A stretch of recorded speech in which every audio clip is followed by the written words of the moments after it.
just had. So my friend is an atheist. And like a lot of atheists, my friend at one point was actually a Christian.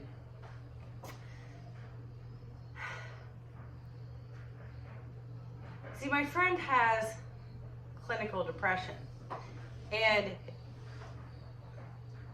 not just in one conversation, but in several, not just one congregation, but in several, it was implied to her, and unless God heals her, she's never going to level up to being a real Christian. Only they didn't put the burden of healing on God. No, they blamed her for it. And so now she's an atheist. And as I'm talking to her, I'm thinking about my child. Because she's not neurotypical and will respond to situations that a neurotypical person wouldn't, then there's this idea that she has a spirit of anxiety or this, that, and the other. And then I am often in conversations with her where I'm trying to justify ignorant behavior from other believers. And she's like, but Mom, this wouldn't be said to somebody with a disability that they could see. So why is it said to me? And the only example I can come up with is Job. We like to ignore the book of Job because it's a really difficult book to read. But what I think is important in Job when referring to these two groups of people is Job's friends had the audacity to write lists of possible sins. Job, you must have done this and you must have done that. This is obviously your fault. But God says that Job is a righteous man. And I'm telling Grace, listen, God says that you're righteous, even if your friends are writing lists. But my dude, you cannot respond to these list writers the way you want to.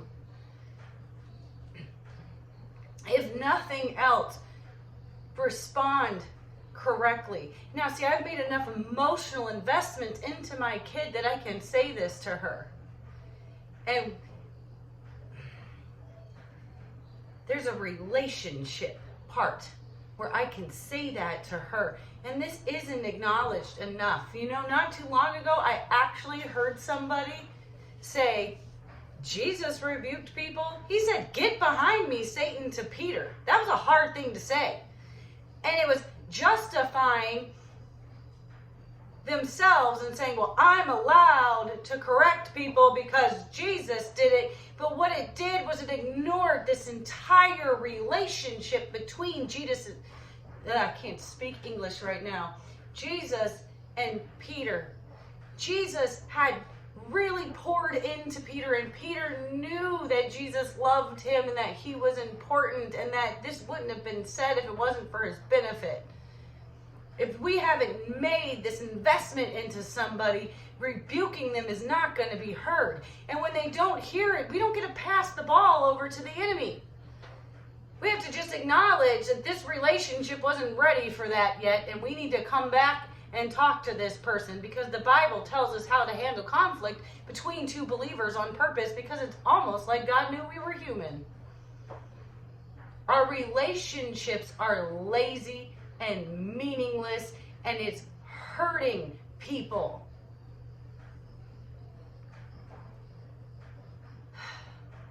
The thing is this, when my kids were taught division, they weren't given a test with long division on it, with a problem up on the board, an answer, and saying, look, this is how it's solved, go back and figure it out. Also pass this test. No. They were taught basic math first, right? We're going to start with addition. We're going to go to subtraction. We're going to work our way to multiplication. And then eventually you're going to be able to do long division. And behavior should be treated the same way. We tell people that don't have a Christian response that it's not the right way to handle it, knowing that they haven't been taught what a Christian response is or how to do it. See, here's what happens when somebody is having a human reaction to something. Because on this side of heaven, we are in fact human. Somebody is struggling with whatever, and there's an emotion. Because an emotion is nothing but a response to a situation. There's a situation, there's an emotion, and they're told, find joy. Cast your anxieties on the Lord. Or nothing, which is worse. It's just the prayer emoji. That's a whole other. And so they're getting this, and they're like, they're feeling inadequate. Well, obviously, I don't know how to respond. I don't know how to give it to God. You're asking people who've never been shown what love looks like to comprehend something as big as God's love, and when they don't, we just tell them, be joyful. And see, what kills me is this is not the example that Jesus set. Jesus was all about intellectual development. Tell me he wasn't. You can't. Jesus was like, let me tell you how to do things the right way. Here is how to be a better human. Here are real situations with real solutions. Jesus was teaching people, right? And if this is our example, then why are we not teaching people? See, what was reminded to me a couple weeks ago is you cannot see your reflection in a pot of boiling water. As in, then there's a pot of boiling water that's chaos. You can't see into it. The water has to stop moving before you can see into this, right? When a Christian has a pot of boiling water, a situation in their life, we're like, why can't you see yourself in there? Why don't you see God? You should be able to see God. You're a new creation in Christ. Instead of coming along and shutting the stove off. Or teaching them how to shut the stove off. They've never been taught to work the stove, but you want the pot of boiling water to stop. But you know what happens when you don't teach them? The water keeps boiling and boiling and boiling until the bottom of the pot is dry and burning.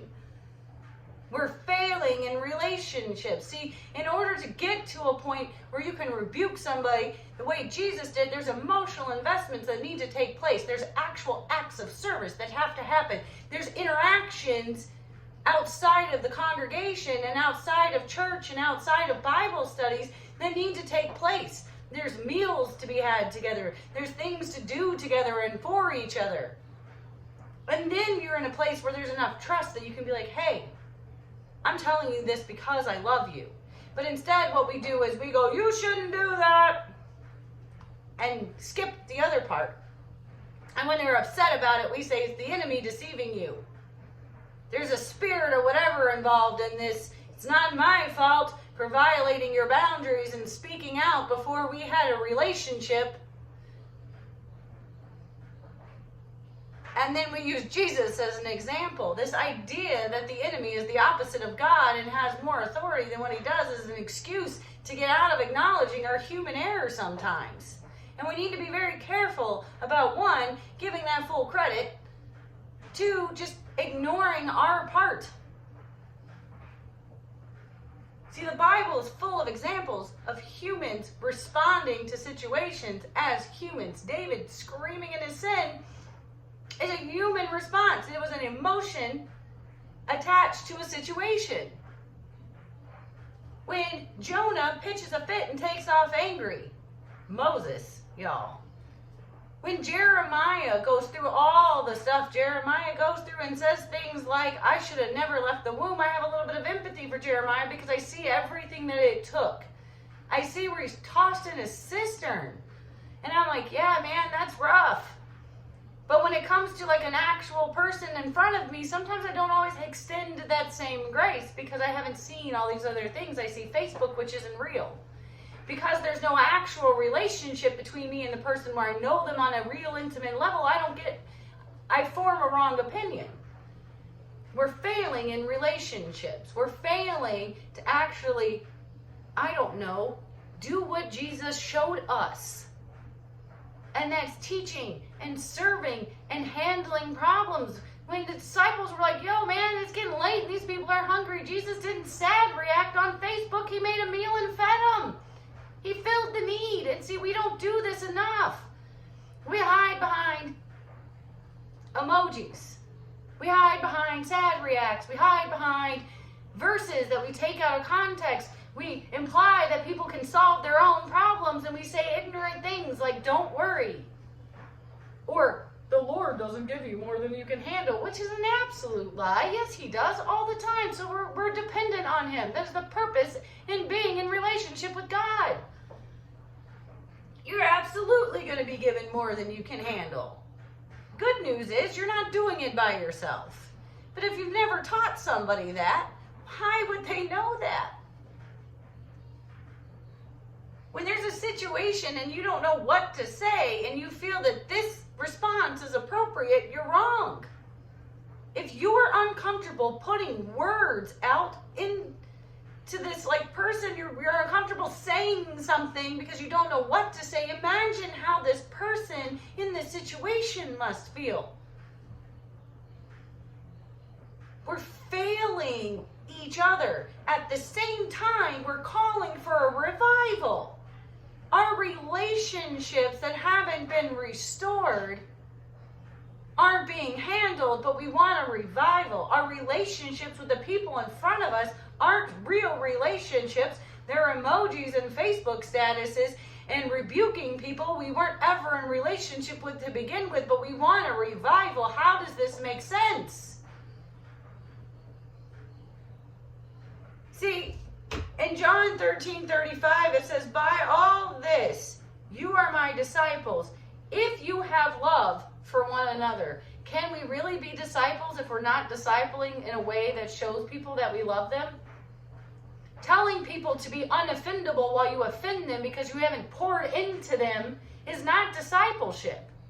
It's passive aggressive and abusive.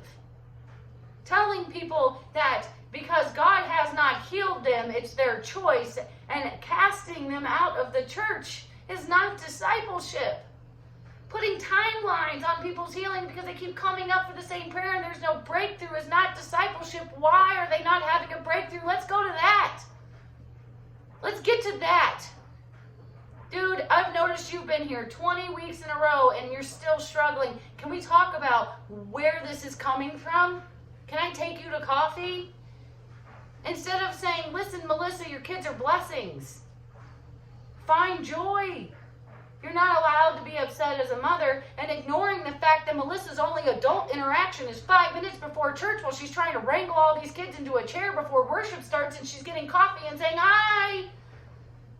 And then Facebook, we just tell her, you have all these blessings. React better. Instead of emotionally investing into Melissa's life and saying, let's spend time together. I want you to know that I value you as a person. I see you. You're real and you're here and I'm going to do something with or for you. When somebody's posting on Facebook that a flippin' tree fell on their house, what is this? Send them dinner. Order this person a pizza. They can't cook. There's a tree on their house. Hey, they're caught up in a hotel room with 3 kids. These kids are losing their minds. Why don't you buy them a board game? Because now you don't even, this is the advantage of technology. If you insist on being lazy in your relationships and not having physical relationships with people, you can use Amazon to do it for you. Send them something. Send them coloring books. Acknowledge this poor mother and say, listen, I know you're trapped in this room and you're coming unglued and this pot is, we're in the simmering level and if we're not careful, it's going to be hit boiling. Let's turn that stove down. I'm going to come alongside you now. We don't do that. We emoji. What is an emoji? Like what? Why? Can we not? You know, also, this is a high five. You're high-fiving people's traumas every time you post that. That's not a relationship. If I was talking to my husband and he responds with a sad react and doesn't actually say anything to me, I'm going to feel as if I'm not important enough to be heard. We are doing this to people all the time. You're not important enough for me to teach you how to behave better.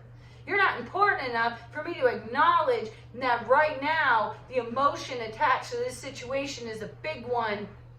You're not important enough for me to acknowledge the fact that you're trapped in a hotel room with 3 kids who are becoming unruly and to send you something. There's no physical response for me that's going to take place. You're an emoji.